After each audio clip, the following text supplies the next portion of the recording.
La question du lépreux à Jésus, au chapitre 1 de l'Évangile selon saint Marc, le verset 40 à 45, est aussi celle que nous avons à poser à notre Seigneur. Je dirais même, c'est comme un mendiant qui va auprès du Seigneur et qui lui dit, « Si tu le veux, tu peux me purifier. » Le lépreux qui, à l'époque, avait un statut assez particulier, parce que vivant à l'écart de la communauté humaine, étant abandonné de tous, étant exclu du corps social, ce lépreux, dans ce passage de l'Évangile selon saint Marc, a le courage de briser les frontières, le courage d'aller à contre-temps de ce qu'on pensait à son époque,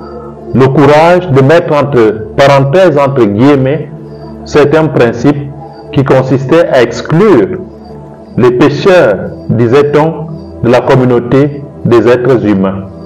Ce lépreux donc prend le courage à deux mains parce qu'il en va de sa vie et s'approche de notre Seigneur Jésus-Christ pour lui dire, si tu le veux, tu peux me purifier. La lèpre est vue ici comme un péché, une maladie grave due aux mauvais actes qu'on aurait posés, due à la désobéissance de l'homme à Dieu. Et donc, elle est aussi vue comme étant une punition grave de Dieu. Et de ce fait même, parce qu'on n'avait pas cru en Dieu et parce qu'on était des parias, on devait vivre en marge de la société. Mais voyant Jésus, ce lépreux brise tout cela et vient tomber à ses pieds pour lui dire, si tu le veux, tu peux me purifier. Voilà une prière de demande. Une prière de celui qui se reconnaît mendiant et pécheur et qui jour après jour va vers notre Seigneur pour lui dire, si tu le veux, Seigneur, tu peux me purifier. De quoi ai-je besoin? De quoi devrais-je me purifier aujourd'hui?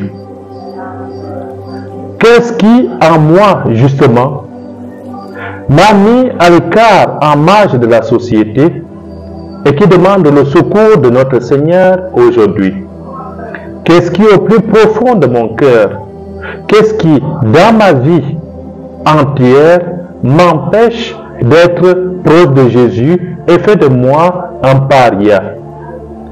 Frères et sœurs, nous devons nous interroger. Et cela, c'est chacun dans son cœur, sans forcément chercher à regarder d'abord le voisin ou la voisine. Il s'agit là de notre vie. Si tu le veux, Seigneur, tu peux me purifier. Oui, tu peux me purifier de toutes mes jalousies.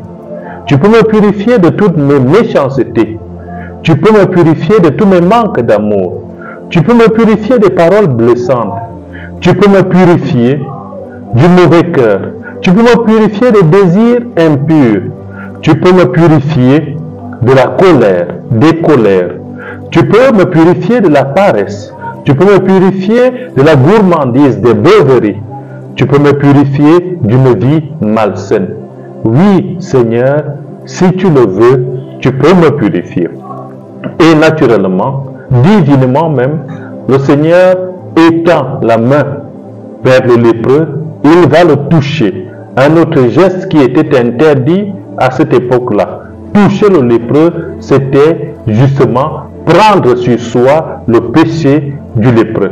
Et justement, qui plus pouvait faire cet acte sinon Jésus et Jésus lui seul, lui qui est venu pour prendre sur lui nos infirmités, qui est venu pour se charger de nos maladies. Il est donc le seul à même d'étendre la main vers le lépreux, de le toucher, pour prendre lui, notre Seigneur, justement, cette lèpre du lépreux, cette maladie, cette infirmité qui rendait le lépreux esclave, qui rendait le lépreux en quelque sorte prisonnier, parce que exclu de tout le monde. Justement, nous aussi, lorsque nous présentons sincèrement nos défauts à notre Seigneur, nos péchés à Dieu, Jésus étend sa main sur nous, pose sur nous sa main en signe d'amour, en signe de délicatesse, pour prendre sur lui aussi nos infirmités, pour prendre sur lui aussi toutes nos maladies, maladies physiques, mais aussi et surtout maladies spirituelles. Frères et sœurs, toi qui te sens bloqué de par tes infirmités, qui penses être éloigné de la communauté des hommes, qui penses ne pas être aimé par les hommes, va vers le Seigneur. Mets-toi à ses pieds en signe d'adoration et présente justement tes infirmités, tes maladies à notre Seigneur. Et dis-lui comme ce lépreux, si tu le veux, Seigneur Jésus, tu peux me purifier. Et tu es sûr que si tu le fais avec foi, avec bonne intention, le Seigneur étendra sur toi sa main, te touchera, il prendra sur lui tes infirmités, tes maladies pour te redonner la paix et la joie dont tu as le plus besoin.